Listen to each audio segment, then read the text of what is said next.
Então, ó, esse assunto que eu vou começar agora não vai cair na prova de vocês, tá?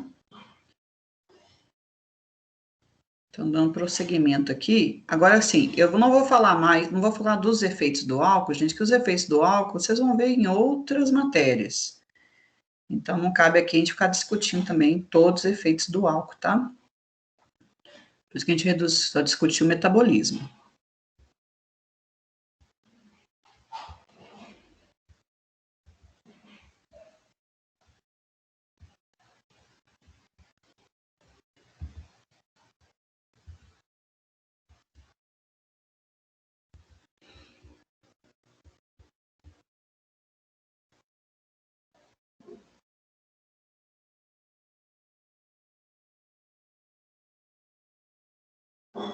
Bom, agora, metabolismo dos ácidos nucleicos, tá? Esse assunto aqui não é um assunto longo, tá? Ele é até rápido, mas ele envolve uma patologia que é muito importante, que é a gota, né? Você já deve ter ouvido falar na gota, né? Que a pessoa tem acúmulos aí de cristais nas articulações, tem muita dor, tem edema, né? Tem lesões nas articulações. Então, assim, a gente vai comentar dela também, e depois eu tenho até um artigo sobre gota no idoso, para a gente discutir na próxima, depois da prova, né? Depois da semana que vem a gente vai ter, no primeiro momento, discussão do estudo dirigido, para tirar dúvida, aí inclusive essa a gente vai tirar dúvida da catalase antes da prova, na semana que vem, tá? E em seguida a prova de vocês, tá? Então a prova vai ser a partir das 8h30 até 10h30, né? 8h30. Então, esse horário de 7 horas até esse horário de 8h30, a gente vai tirar dúvida do estudo dirigido. Tanto de sais biliares em diante, né? Sais biliares? Sais biliares em diante, tá bom? Então, vamos começar aqui, ó. Quando a gente fala de ácido, tá todo mundo me acompanhando, gente? Que eu não vi se vocês voltaram. Todo mundo voltou? Voltamos, prof. Você só não tá aparecendo. Não, então tá. Eu não tô? Peraí. Tô eu aqui já. De casaco de novo. Então, ó. Quando a gente fala de ácido nucleico, a gente tem que pensar DNA e RNA. Lembra que eu devo ter comentado com vocês em algum momento que nós somos comedores de células, né? Então, quando você come uma célula animal, uma célula vegetal, é óbvio que a gente acaba aproveitando muita coisa. Então, se você parar para pensar, a gente fala das enzimas, quando a gente fala de enzimas pancreáticas, você pegar um livro que fale sobre o processo digestório, eles vão citar as principais enzimas pancreáticas. Então, ele cita lá, por exemplo, lipase pancreática, amilase pancreática, as enzimas que metabolizam aminoácidos. Aí você tem tripsina, quimotripsina, carboxipeptidase, né? Mas nós temos uma série de outras enzimas. Então, por exemplo, fosfolipídio de membrana. Se você comeu uma célula, gente, se você comeu fibra muscular esquelética, se você comeu uma fibra muscular esquelética, é óbvio que você vai digerir tudo dela.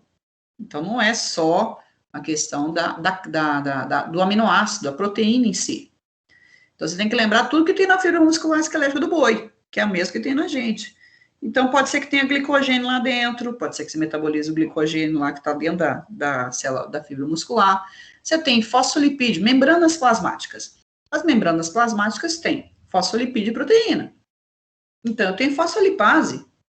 Eu posso degradar os fosfolipídios e fazer absorção. Então, não é só proteína, né? E ácido nucleico é a mesma coisa. Então, DNA, RNA, ATP, ADP, NAD, FAD, tem bases nitrogenadas. Então, assim, eu posso digerir tudo, até o DNA daquela célula, tá? Então, olha só.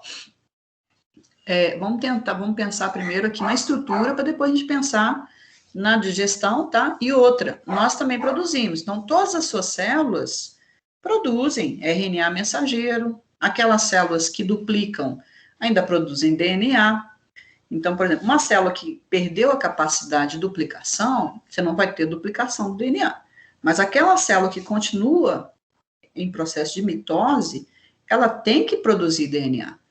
Então, ela tem que produzir os nucleotídeos, os famosos nucleotídeos, tá? Então, olha só. Quando você vai pensar na estrutura de um nucleotídeo, o que é um nucleotídeo? O nucleotídeo, na verdade, é uma mistura do nucleosídeo com fosfato. Então, você pega aqui, ó. Olha o nucleosídeo, o que é? Uma pentose, que geralmente é quem? Olha só, a mais comum, olha. Olha a pentose aqui. Ribose. Lembra que a ribose é a pentose, né? Formada lá da via das pentoses. Aí você tem aqui, ó, duas hidroxilas, ó, ribose. E a desoxirribose, que é onde você tem só o hidrogênio aqui. Foi trocado a hidroxila pelo hidrogênio. Então, eu tenho uma ribose ligada a uma base nitrogenada. A base pode ser a base púrica ou pirimídica. E grupo, aí, só de você ter essas duas estruturas unidas, você já tem um nucleosídeo. Ao adicionar o fosfato, eu tenho um nucleotídeo, tá?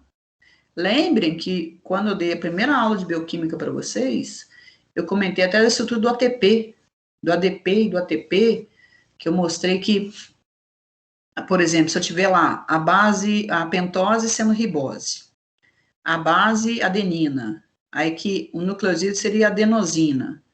Aí tendo um fosfato, monofosfato de adenosina. Se eu tivesse 2 fosfatos, difosfato de adenosina, 3, trifosfato de adenosina, ATP. Então, essa estrutura, ela é comum a várias, não só os nucleotídeos, não são usados só para a produção do RNA e do DNA, mas também para a produção do ADP, do ATP, do AMP, tá? Também uso basicamente as mesmas estruturas. Então, nucleosídeo, nucleotídeo tem fosfato, tá? Quando você une os nucleotídeos, você forma os ácidos nucleicos. Então, aqui, ó, vocês devem ter visto, talvez na genética, né? As ligações 3,5. A ligação 3 de um nucleotídeo com a ligação 5 do outro nucleotídeo. E aí você vai formando aquelas estruturas, né? Do DNA e do RNA. Tá? Lembra dessa história? Então, quando você ingere, vamos falar agora da digestão disso. Quando você ingere, você está ingerindo os ácidos nucleicos, o DNA e o RNA, né? E aí nós vamos encontrar as chamadas nucleases pancreáticas. Então, essas nucleases pancreáticas, elas vão começar a degradar a estrutura do DNA e do RNA. Então, você vai degradando e formando, né, e liberando os nucleotídeos aqui. Essa estrutura toda aqui, ó. Você vai degradando e vai formando essa estrutura toda aqui, tá? Nucleotídeos, ou seja, base, pentose e fosfato. Tá bom? Depois que você formou os nucleotídeos, nós vamos ter uma enzima que eu esqueci, que eu não coloquei aqui, que são as... Qual é o nome, gente? Que tira o grupo fosfato. Fosfatases. Então, nós vamos ter fosfatases, tá? Que vão... tá aqui, ó, nesse lugar aqui onde estão as nucleotidases, são as fosfatases, tá? Então, essas nucleotidases, elas vão fazer a quebra dos nucleotídeos, né? Então, elas atuam como fosfatase, retirando o grupo fosfato. Então, quando você tirar o grupo fosfato, você vai ter um nucleosídeo aqui, ó. Tirei o grupo fosfato com a nucleotidase, então, nucleotídeo, você digere com a nucleotidase, que é uma fosfatase, ela tira o grupo fosfato aqui e gera nucleosídeos. Então, você vai ter um nucleosídeo sendo formado. Depois, na membrana do intestino, então, essas nucleotidases, elas, na verdade, elas estão, desculpa, a nuclease é no pâncreas, as nucleotidases estão na superfície da célula intestinal. Então, as nucleotidases, elas fazem essa digestão dos nucleotídeos, formam nucleosídeos, que são absorvidos, e esses nucleosídeos podem ser degradados dentro da própria célula intestinal. Então, os nucleosídeos, que é só a mistura de base com ribose, eles são degradados pelas nucleosidases, liberando, então, as bases nitrogenadas e ribose, tá? Então, ó, uma enzima pancreática, nucleases pancreáticas, uma enzima da microvilosidade, nucleotidases, que fazem a retirada do grupo fosfato. Os nucleotídeos são absorvidos, né? Inclusive esse transporte do nucleotídeo para dentro da célula depende do sódio, é um transporte dependente do sódio também. Na hora que entra nas células intestinais, você tem as nucleosidases, que fazem a quebra das bases nitrogenadas e ribosas. Então, você pode absorver essas riboses para utilização e algumas bases você também pode reutilizar, né, pelas células. Tudo bem até aí, gente? Então, a digestão... Sim? Rapidinho, a nucleotidase está nas microvelocidades? Na microvelocidade. Ah, era isso. Uhum. Então, a nuclease é pancreática, as nucleotidases são da microvelocidade e as nucleosidases estão dentro da célula intestinal, tá? Bom, agora, com relação às bases nitrogenadas, as bases nitrogenadas que nós absorvemos, nós temos elas, as púricas e as pirimídicas. Então, vocês estão vendo que as púricas, adenina e guanina, e as pirimídicas, citosina, tiamina e uracilo, tá? Com relação à degradação dessas bases, nós conseguimos degradar as pirimídicas. Então, essas que têm apenas um anel, você consegue quebrar essas estruturas, tá? E reutilizar os componentes. Então, assim, você vai quebrar a estrutura da base pirimídica. Ou então, você vai reutilizar essa base. Então, se eu quiser produzir um DNA ou RNA, eu posso reutilizar essas bases pirimídicas ou então degradar o anel da base pirimídica. As bases púricas eu já não consigo. Então, as bases púricas, eu não consigo degradar o anel. Então, não tem enzima que consiga quebrar esse duplo anel das bases púricas. E eu uso muito pouco. Eu uso pouco dessas bases púricas, reutilizo pouco dessas bases púricas. Então, na verdade, assim, essas bases que você absorve dos alimentos, ou que seja eliminado pelas células, elas vão ser transformadas em ácido úrico. Então, você não consegue reutilizar muito, né, seja da célula, seja da alimentação, e não consegue quebrar o anel, destruir totalmente o anel. Então, a única opção que eu tenho, quando você vai degradar uma base púrica, é produzir ácido úrico, tá?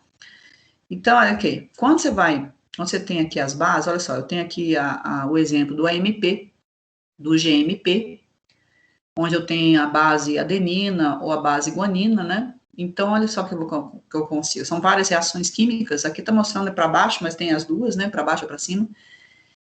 Conforme você vai metabolizando a base adenina, você chega até a produção de um composto chamado hipoxantina, que é um composto bem solúvel, que pode ser facilmente eliminado do seu corpo.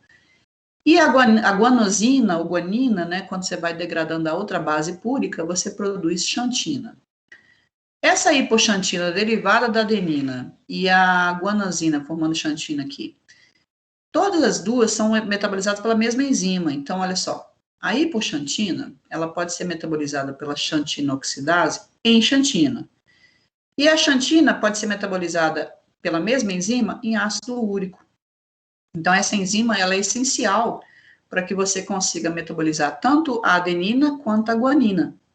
Embora você tenha uma reação a mais aqui, ó, da hipoxantina, né, para xantina, a partir da base adenina, a enzima é a mesma.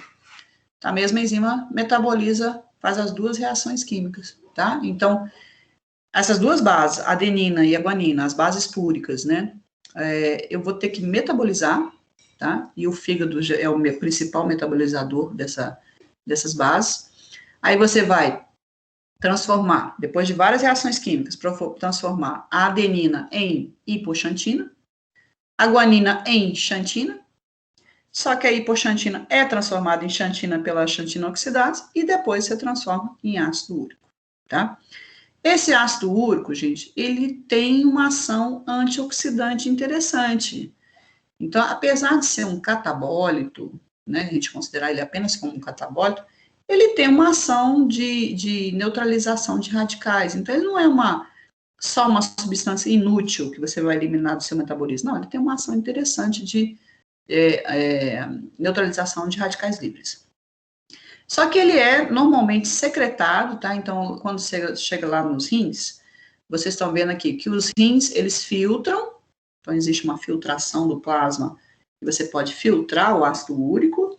Existe uma secreção, ou seja, a célula renal, ela capta do sangue e secreta para os túbulos para eliminação. E tem uma reabsorção ainda, então pode ter reabsorção. Esses dois processos, de secreção e reabsorção, pode ficar um pouco confuso para vocês, porque vocês não estudaram rins, a função renal, que a gente estuda isso na físio, tá? Então, quando você tem, vamos pensar em formação da urina, tá? A gente sabe que o rim filtra, então lá no néfron, vocês talvez tenham visto a estrutura do néfron, com glomérulo, vocês viram isso, gente, já, com alguém? Alguém já apresentou para vocês a estrutura dos néfrons, lá nos rins? Ou não? Já a gente viu em anato. Tá. Então, vocês viram que existe o glomérulo e existem os túbulos renais. Então, tem lá proximal, alça de Henle, distal, coletor. E existem vasos sanguíneos nessa estrutura. Então, o que acontece? Ali no glomérulo é onde você filtra. Então, na hora que chega o sangue, e o sangue chega no glomérulo, você tem a passagem da parte líquida, né, do plasma. Então, o plasma é filtrado. Aí você tem o filtrado glomerular, né? Depois que você filtra, várias substâncias devem ser reabsorvidas. Por exemplo, água. Você tem que reabsorver água, você tem que reabsorver glicose e íons. Então, não pode sair na urina. Então, você morre em poucas horas. Então, você tem que reabsorver muita coisa. Reabsorver significa que você vai pegar a substância que está nos túbulos, que foi filtrada, e voltar com ela para o sangue. Então, esse é um processo normal da célula renal. Ela reabsorve a água em grande quantidade, reabsorve sódio, reabsorve hidrogênio, reabsorve glicose, aminoácidos, a partir dos túbulos. Então, você filtrou, aí formou o filtrado, né? Aí, formou o filtrado, você vai reabsorver tudo que você precisa. A água, íons, aí você reabsorve, tá? E algumas substâncias fazem o trânsito ao contrário, ou seja, a substância está no sangue, e aí a célula renal, ela pode captar essa substância e secretar para dentro dos túbulos, ou seja, para sair na urina.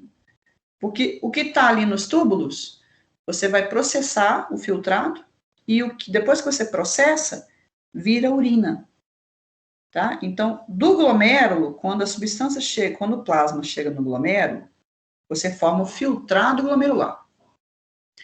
Depois que você processa esse filtrado, né, aí vira urina. Então, urina é só depois. Urina é só depois que você processar.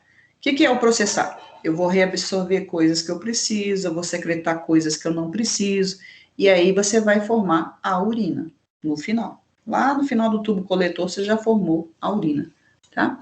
Então, aqui, vamos voltar à questão do urato, do ácido úrico, que é eliminado na forma de sal, né, que é o urato. O ácido úrico, que você produziu a partir das bases púricas, ele pode ser filtrado, né, e sair na urina, só que parte pode voltar para o sangue e pode ser secretado também. Então, existe uma secreção de ácidos, né, diretamente nos túbulos renais. E aí você elimina aqui na urina, tá bom? Por que eu estou detalhando isso aqui? Porque nós vamos estudar gota, né, e as várias consequências, as etiologias da gota. Não vai ser hoje, tá? Eu vou parar a aula aqui agora, nesse slide, e aí depois da prova, nós vamos retornar com essa discussão, que aí eu vou passar o artigo que eu quero que vocês leiam, e a gente vai discutir essa questão da gota, né, da hiperuricemia, do tratamento, que vocês estão vendo que, inclusive, esse slide tem tratamentos, né? Tem medicamentos aí atuando, né? Mas vamos discutir isso depois da prova, tá? Então, a aula hoje parou aqui, no metabolismo das bases, e quando nós voltarmos, depois da prova, a gente já volta com discussão da gota, com artigo, tudo, para a gente entender bem essa patologia, tá bom? Gente, no mais, bons estudos, bom resto de semana, bom descanso, bom final de semana, e na segunda-feira, então, 7 horas da madruga, começamos a discussão para tirar dúvida do estudo dirigido, e depois a prova lá para 8h30. Matéria, só para a gente deixar gravado aqui, matéria da prova, finalzinho, né, seria síntese de colesterol, né, sais biliares, fosfolipídios e metabolismo do álcool. Tudo bem? Anotaram aí? Dúvidas? Perguntas? Não? Prof, Diga lá. uma coisinha. Uhum. Você falou que o ácido úrico ele pode ser filtrado, sair na urina e a outra coisa é o quê? Você pode repetir? Antes, ele pode ser filtrado. Então, por exemplo, segue o túbulo aí, tá vendo o túbulo? Uhum. Aí você tá vendo que no túbulo tem uma seta assim, um negócio voltando e um outro negócio assim descendo. Então, reabsorção, tá vendo aqui, ó, reabsorção. Então, ele pode ser reabsorvido, voltar para o sangue, e pode ser secretado também. Então, do sangue para os túbulos. Dependendo da concentração, você pode tanto reabsorver quanto secretar nos túbulos renais. E aí eu falei o seguinte, essa secreção que vai do sangue para os túbulos, para sair na urina, né, é um transportador de ácidos, que é importantíssimo, tá? Então, o ácido úrico, ele costuma ser muito eliminado por secreção. Do sangue, a célula renal capta, e transporta para dentro dos túbulos para sair na urina. E aí esse transportador chama transportador de ácidos. Anotou aí? Entendi, prof. Então, ele pode entrar nos túbulos renais e ser, no caso da secreção, e sair na urina, ou ele pode ser reabsorvido e voltar para o sangue. São essas duas possibilidades. Três possibilidades, né? Ah, não, depois que ele foi filtrado, tá. Bom, depois que ele foi filtrado, ele pode sair na urina ou ser reabsorvido. Então, são só essas duas opções a partir do momento que ele foi filtrado. Ou volta para o sangue ou sai na urina. Agora, esse que está no sangue, ele também pode ser secretado. Que aí a célula renal capta e secreta dentro dos túbulos para sair na urina. Que é a setinha do meio ali, ó. Secreção de urato. Tá bom? Beleza, prof. Valeu. E aí, esse transportador importante é chamado transportador de ácidos, porque depois a gente vai ter que discutir esse assunto, por isso que eu estou frisando, tá? Gente, bom resto de semana, então, posso finalizar aqui a aula? Mais alguém quer perguntar alguma coisa?